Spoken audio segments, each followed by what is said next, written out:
ferry দুৰ্ঘটনাৰ পিছত হে শিক্ষা ললে চৰকাৰে নিমাতীঘাটৰ শোকাবহ ফেৰী দুৰ্ঘটনাৰ পিছত হঠাৎ তৎপৰ হৈ পৰিছে আভ্যন্তৰীণ জল পৰিবহণ বিভাগ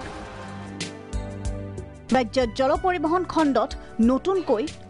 সংযোজিত হল 5খনকৈ নতুন জাহাজ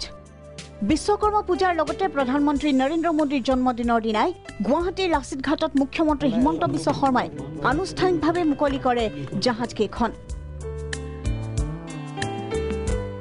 ইয়াৰি দুখন আভ্যন্তৰীণ জল পৰিবহণ বিভাগৰ বিভাগীয় কামৰ বাবে আৰু 3খন যাত্ৰীবাহী জাহাজ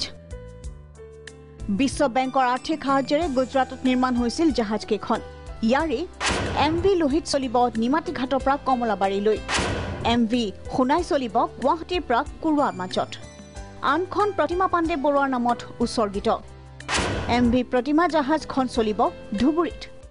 100খন যাত্ৰী আৰু 50খন মটৰচাইকেল কঢ়িয়াব পৰা ইয়াত 3খন ষ্টীল কেটামৰান জাহাজ আজি আমি উদ্বোধন কৰিছো ইয়াৰে এখন জাহাজ নিমাতী আৰু কমলাবাৰী অৰ্থাৎ মাজুলী আৰু যোৰহাটৰ মাজত চলিব এখন জাহাজ গুৱাহাটী আৰু কুৰুৱাৰ মাজত চলিব আৰু আনখন জাহাজ ধুবুৰীত চলিব এই 3খন জাহাজতে 180 হৰ্স পাৱাৰ ইঞ্জিন আছে এইকেখন গুজৰাটৰ ভাৰুচৰ পৰা নিৰ্মাণ হৈ আহিছে কিন্তু এতিয়া যেটো আমাৰ সিপিআৰ পাণ্ডুত হ'ব এই সিপিআৰ টো পাণ্ডুত হোৱাৰ ফলত জাহাজবিলাক মেৰামতিবিলাক আমি এতিয়া পাণ্ডুত কৰিব পাৰিম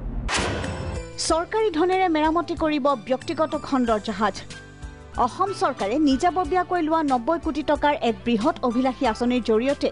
ব্ৰহ্মপুত্ৰৰ ওপৰত চলি থকা এটা ইঞ্জিনযুক্ত ফেৰী ৰূপান্তৰিত কৰা হ'ব দুটা ইঞ্জিনলৈ 853খন ফেৰীৰ প্ৰতিখনৰ বাবদ খৰচ হ'ব 10 লাখ টকা আমাৰ গোটেই ব্ৰহ্মপুত্ৰত যিমান সিঙ্গল ইঞ্জিনৰ নাও চলে ৰাজ্য চৰকাৰে নিজৰ খৰচত তাক ডাবল ইঞ্জিন বা মেৰাইন ইঞ্জিনলৈকে কনভাৰ্ট কৰাৰ সিদ্ধান্ত লৈছে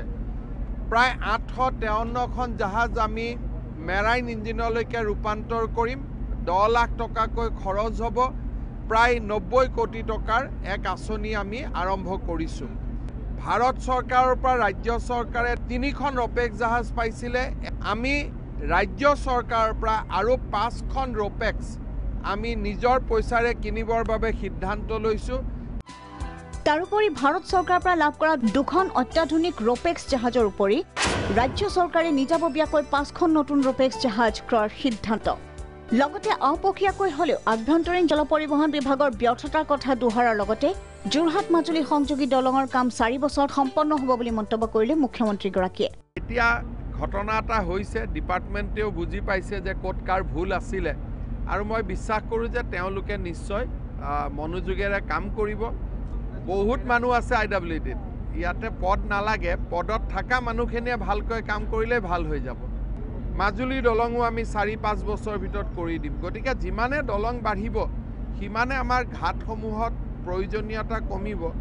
মানুহৰ প্ৰয়োজনতকৈ মানুহখিনিয়ে যাতে সিনসিয়াৰলি কাম কৰে তাৰহে প্ৰয়োজনীয়তা বেছি আছে